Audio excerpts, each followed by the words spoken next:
Hey guys, hope you all have been well. Welcome back to my channel. I apologize for not having a video out the latter part of last week, but honestly, I just didn't know what to film.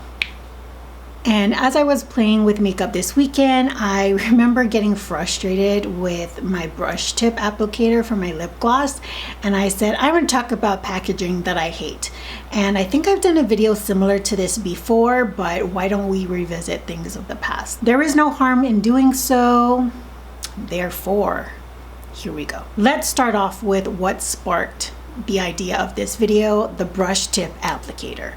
I hate brush tip applicators, and I'm specifically talking about lip gloss. Those things suck. Why do people use them? I don't see how a brush tip applicator is better than a doe foot. Doe foots are so much easier to control in the amount of product that you put on your lips and the way that it kind of smooths out on application. And sometimes with brush tip applicators, they start looking like this, and then eventually they look like this. Just stop it because it's not necessary. That's what I say to you, brush tip applicator. Next one are flimsy compacts. You know, the ones where you open the top and then you have your product and then it kind of does this thing because there's like this brush on the bottom. Am I the only one that has anxiety that the portion with the product is just gonna fall off one day because it's not strong and stuck in the compact? Who actually uses the bottom compartment? I'm waiting. I guess some people keep their sponges, you know, when they're using their blotting powders and stuff. So maybe that makes sense. But that does not make sense for bronzer. It does not make sense for highlighters or blush. One day I feel like I'm just gonna open it up and it's like, oh my gosh, my beautiful, and then it breaks because it falls on the floor.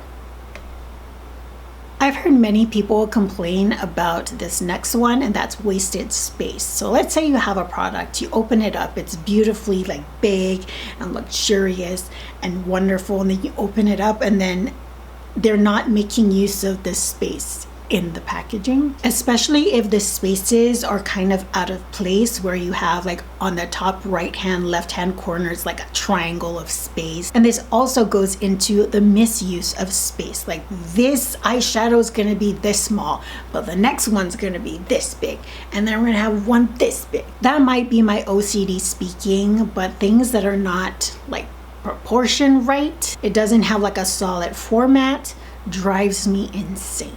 This next one is a pretty big one as well, and that's bulky packaging. Especially when you can read the amount of product in the packaging. The actual makeup product is like slim to nothing, but the packaging is just so big and space consuming. I don't know if some makeup companies do that to protect the product inside. I mean, it kind of makes sense, but unlike a lot of people on YouTube who tend to be traveling a lot, I think I said it in my last video, like, oh my gosh, I just love to have this, you know, in case I travel.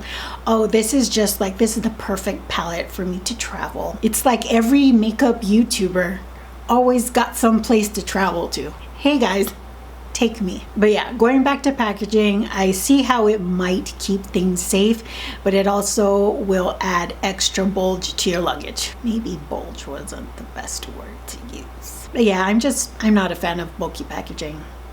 I guess because I don't travel. Guys, take me on your travels because I would love to share your makeup that you purchase or keep to travel. Okay, this is a 50-50. I don't like loud prints. So if a packaging has like 1,000 different colors, or it has like crazy unique designs, I think it looks pretty, but I don't want to own it. Does that make sense? I'm very like monochromatic. If I could have everything just black and sleek, that's the way I would have it and be uniform. So the thought of having loud prints and like different variations of it, OCD, it's like creeping up. Multi-product packaging. And what I mean by that is you have a solid container that houses different kinds of products. So you have like the blush with the eyeshadows, and then they stick a lip gloss on the side. What is that? Like a bronzer, highlighter, and like 3 lipsticks in pots. What the hell is that? You need to stop that kind of stuff. Makes no sense. People that buy it just put it on their shelves. They don't use it. They don't use it. And I even saw recently that, I don't know what company did this, but it was like eyeshadows, I don't know if it's blush and highlighter, like a lip gloss, and then perfume. What the hell is that? You're just gonna take out the lip gloss and the perfume, and then you're left with half of a box that has no use. That sucks. Going back to wasted space. I swear when I saw that palette, I was like, what? Who thought of this? I'm gonna sue. Loose products without sifters or some sort of mechanism to control the amount of product that you get out. Or if you accidentally drop something, it's not all gone. So glitter products, for example, some glitters, they just come in a container and it's dangerous. Case in point, I used to own a MAC one and it did have a little cap on it, but I mean, if that drops, everything's gone. Loose powders that don't have sifters and you dip your brush in it, like, you guys know what it's like to dip your brush in loose powder, and there's a lot of it. It just flies everywhere, and then you breathe and it sucks it into your nose. It is, I think products that are loose should have some sort of controlling machinery in order to ensure that you're using the right amount of product, not overusing it, and then it just flies in the space, and then later on you have glitter all over your clothes. Alright guys, I hope you enjoyed this little bit of a ranty video on makeup packaging I don't like.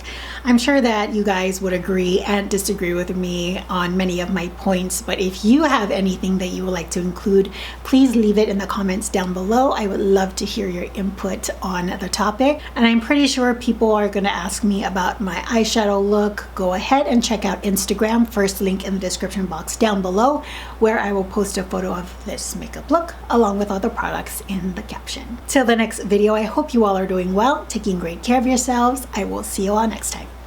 Bye guys. Oh my goodness, even from this far I can see the colors on my lids. Color Pop, I see you.